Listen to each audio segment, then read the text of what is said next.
Hey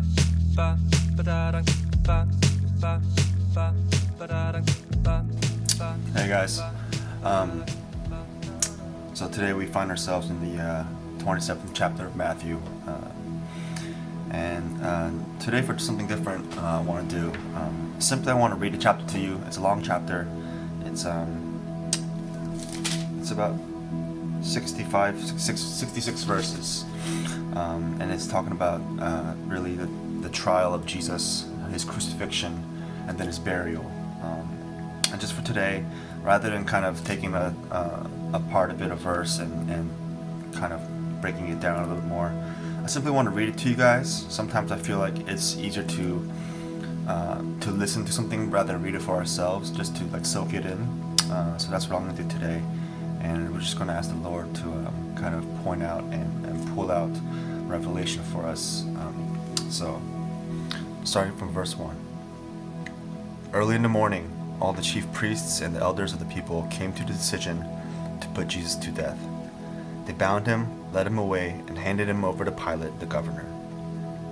When Judas, who had betrayed him, saw that Jesus had been condemned, he was seized with remorse and returned the 30 silver coins to the chief priests and the elders. "I have sinned," he said, "for I have betrayed innocent blood." "What is that to us?" they replied. "That's your responsibility." So Judas threw the money into the temple and left. Then he went away and he hanged himself. The chief priests picked up the coins and said, "It is against the law to put this into the treasury, since it is blood money." So they decided to use the money to buy the potter's field as a burial place for foreigners. That is why it has been called the field of blood to this day. Then what was spoken by Jeremiah the prophet was fulfilled. They took the 30 silver coins, the price set on him by the people of Israel, and they used them to buy the potter's field as the Lord commanded me. Verse 11. Meanwhile, Jesus stood before the governor, and the governor asked him, "Are you the king of the Jews?" "Yes, it is as you say," Jesus replied. When he was accused by the chief priests and the elders, he gave no answer. Then Pilate asked him, "Don't you hear the testimony they are bringing against you?" But Jesus made no reply, not even to a single charge, to the great amazement of the governor.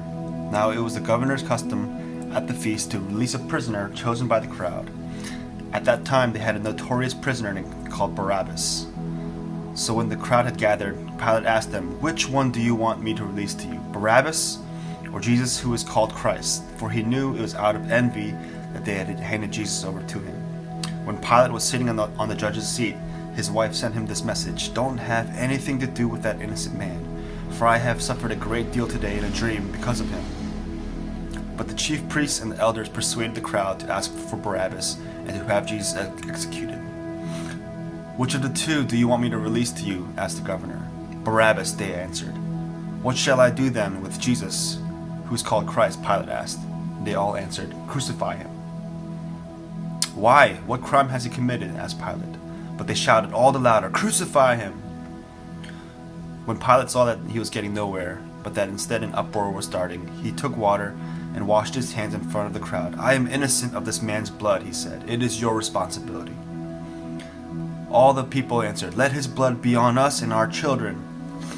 Then he released Barabbas to them, but he had Jesus flogged and handed him over to be crucified.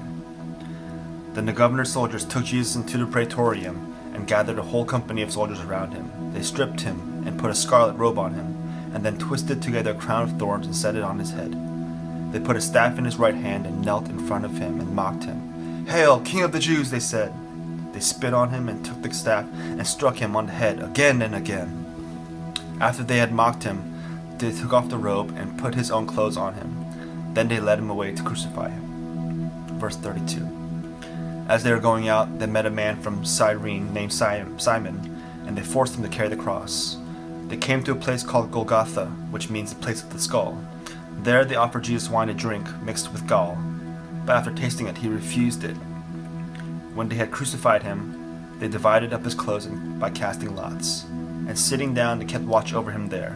Above his head they placed a written charge against him, "This is Jesus, the King of the Jews."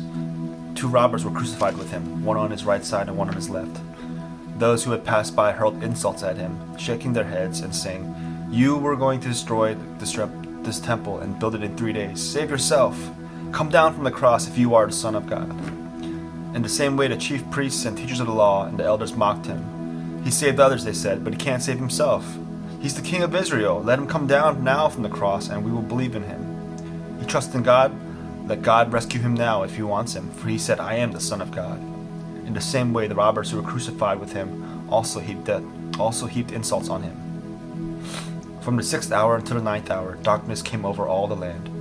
About the 9th hour, Jesus cried out in a loud voice, "Eloi, Eloi, lama sabachthani," which means, my God, why have you forsaken me?"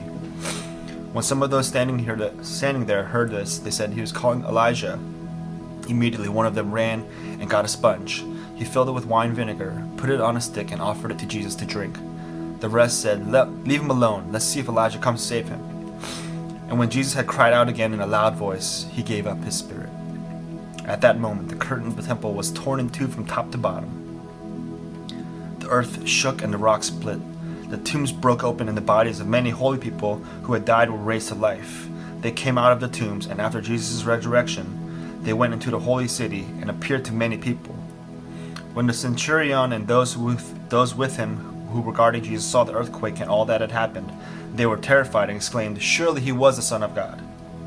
Many women were there, watching from a distance. They had followed Jesus from Galilee to care for his needs. Among them were Mary Magdalene, Mary the mother of James and Joseph, and the mother of Zebedee's sons. As evening approached, there came a rich man from Arimathea, named Joseph, who had himself become a disciple of Jesus. Going to Pilate, he asked for Jesus' body, and Pilate ordered that it be given to him. Joseph took the body, wrapped it in a clean linen cloth, and placed it in his own tomb, which he had cut out of the rock. He rolled a big stone in front of the entrance to the tomb and went away. Mary Magdalene and the other Mary were sitting there opposite the tomb. Verse 62. The next day, the one after preparation day, chief priests and the Pharisees went to Pilate. "Sir," they said, "we remember that while he was still alive, the deceiver said, 'After 3 days I will rise again.' So give the order for the tomb to be made secure until the 3rd day.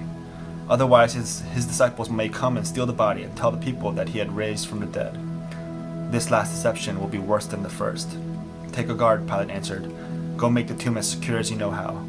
So they went and made the tomb secure by putting a seal on the tomb and posting a guard. Ba, da, da, da, da.